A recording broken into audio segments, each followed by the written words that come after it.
Danny Scorpio, c'est moi. Bonjour à tous les Africains et bonjour à tous mes frères camerounais.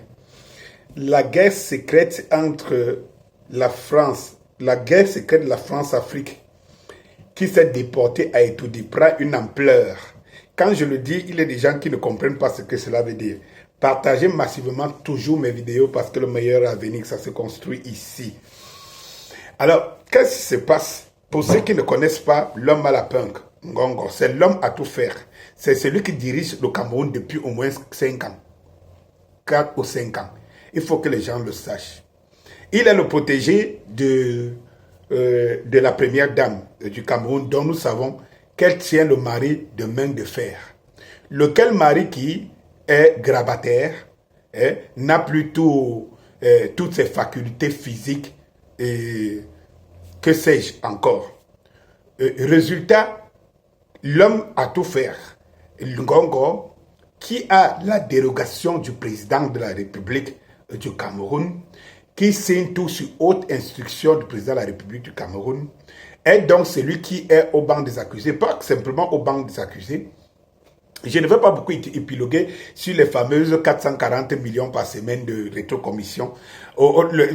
Naïf, celui qui ne sait pas qu'au Cameroun, les institutions ne vivent que des rétrocommissions et de la dilapidation de l'argent des contribuables aux grandes dames de ces derniers. Pas de route, pas d'hôpitaux, rien, pas d'eau, il manque tout. Jusqu'à aujourd'hui, il n'y a absolument rien. Tant mieux. Le problème des Camerounais, c'est toujours les autres qui vont le parler. Parfois, c'est des étrangers qui parlent le problème des Camerounais. Ils ont engagé, ils ont encaissé la souffrance. Il y a des personnes qui ont assimilé la souffrance avec elles. Donc, de toutes les façons, elles peuvent se plaindre, elles peuvent s'indigner, mais elles se résignent. Voilà.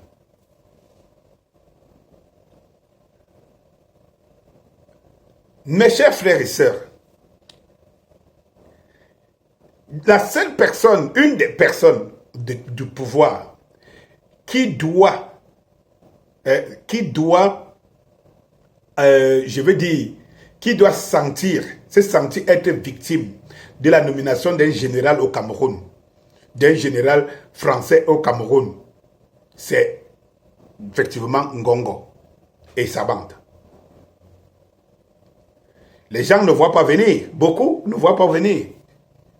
Il y a des gens qui pensent que, comme je suis un engagé panafricaniste, les problèmes du Cameroun ne m'intéressent pas. Non. Oh que non. Oh que si. Parce que de toutes les façons, les réalités, les vrais problèmes qui m'intéressent, c'est des problèmes qui ont rapport avec la société, pas des problèmes juste pour animer la galerie. Les Camerounais, ils sont très forts pour ça. C'est pour ça qu'au niveau central, au niveau de l'Afrique centrale, nous sommes des parrains au pied de l'argile. Nous sommes des colosses au pied de l'argile. Et tout. On bavarde, on parle, on ne fait rien. On est dans l'animation, on gesticule, on danse à l'intérieur des tableaux. Ce qui est en train de se passer à Etoudi, en ce moment-ci, c'est en fait, les soubresauts d'une France-Afrique. De la France qui est en train de s'étouffer. Parce que ceux qui s'attaquent en Ngongo sont les partisans de la France. Il faut que vous le sachiez. Et on soupçonne Ngongo d'être l'homme des Russes. Ça, il faut le savoir. Il faut savoir que quand je me place ici, je ne me place pas comme partisan. Vous savez la position de Danny Scorpio. Moi, je ne suis pas un partisan. C'est pour ça que je parle aisément de monsieur tout le monde. Tous ceux qui s'embrouillent là, qu'ils disent que leader ou d'opposition, machin, truc et tout ça, c'est de l'embrouille. Mais comme ça retient l'attention de beaucoup de Camerounais qui n'ont rien à perdre, qui sont des embrouillés, leur père était embrouillé, eux-mêmes sont embrouillés depuis 40 ans. On parle de politique, de rien. Nous avons un ennemi commun et qui est puissant et qui garde ceux qui dirigent la politique au Cameroun. Si vous avez un leader qui passe ici au Cameroun dans les conditions où nous sommes encore sous le joug français, c'est que celui-là, il vient au service des Français. Bon, si vous savez, c'est que les Français, si vous savez, un seul pays en Afrique, y compris les îles qui sont contrôlées par la France, si vous savez un seul pays qui émerge, vous me direz qu'on peut prêter le flanc à ceux qui sont des pro-français aujourd'hui qui veut perpétuer. Je disais donc que s'il y a une personne donc, qui dort mal depuis l'arrivée, depuis qu'on a nommé un général français, qui ne vient pas pour nos beaux yeux, c'est pour venir s'attaquer aux gens comme nous, c'est pour venir nous éliminer. Alors, c'est lui-là qui peut mal dormir parce que il se voit proche de pouvoir, prendre le pouvoir, c'est l'homme à la punk, Ferdinand Ngongo.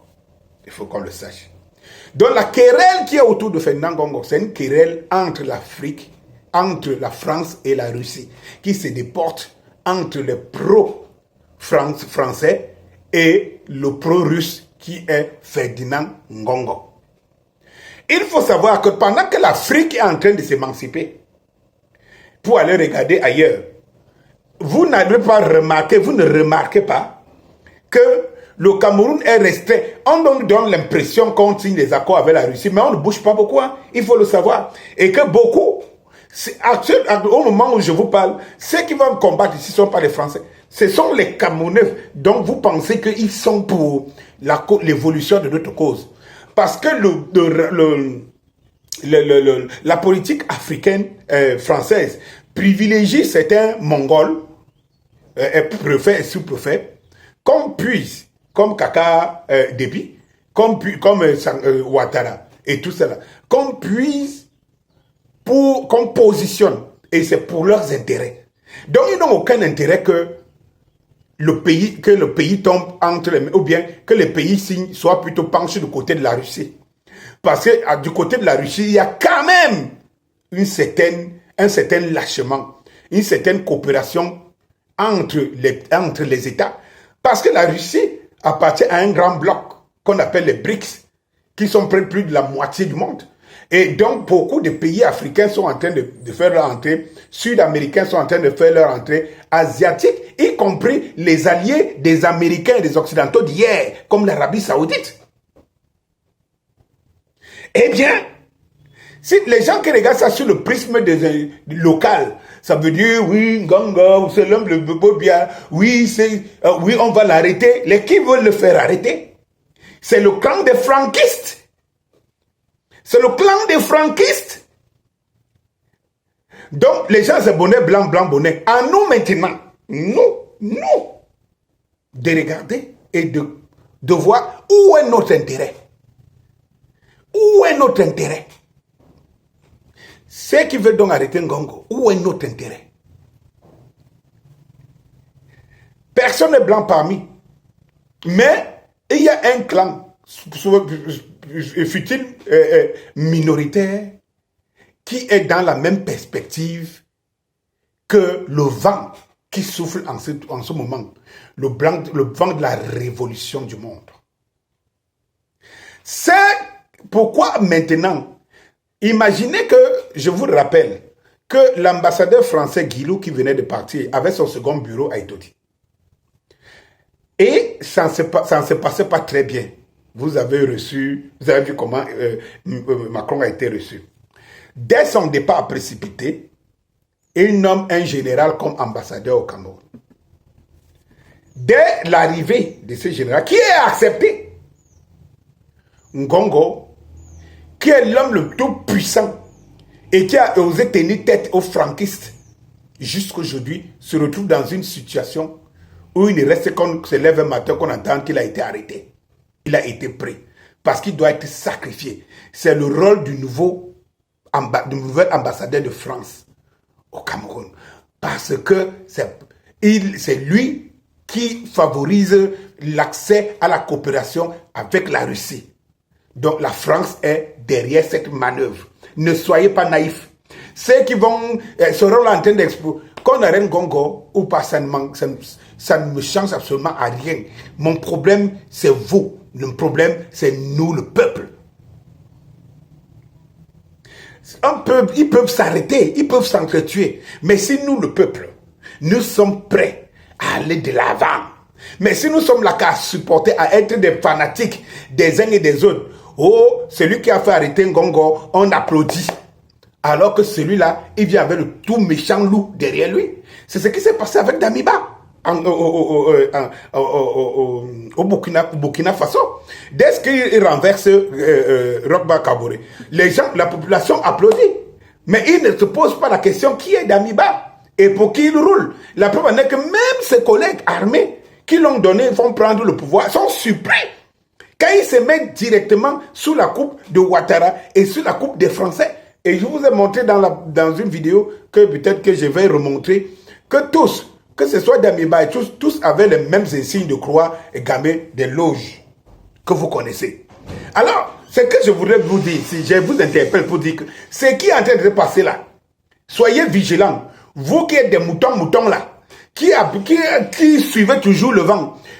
Le jour, comme je disais ici, que moi je ne fais pas la lutte partisane. Je ne suis pas pour un parti politique, bien que je sais que s'il y a élection aujourd'hui, j'irai voter pour un parti. Mais mon combat est un combat du peuple.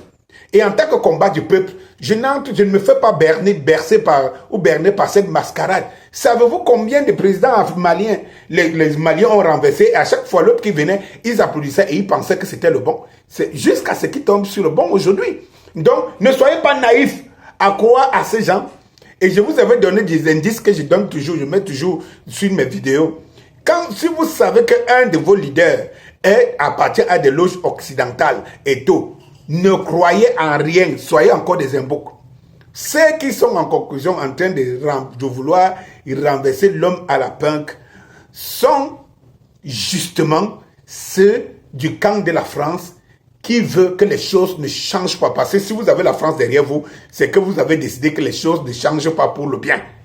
Il faut que vous le reteniez. Réfléchissez pas 2 fois. Regardez les choses. Mettez-vous au-dessus de tous ces petits combats et que le peuple fonce. Qu'il trouve la faille dans la guerre des titans et qu'il passe. Merci.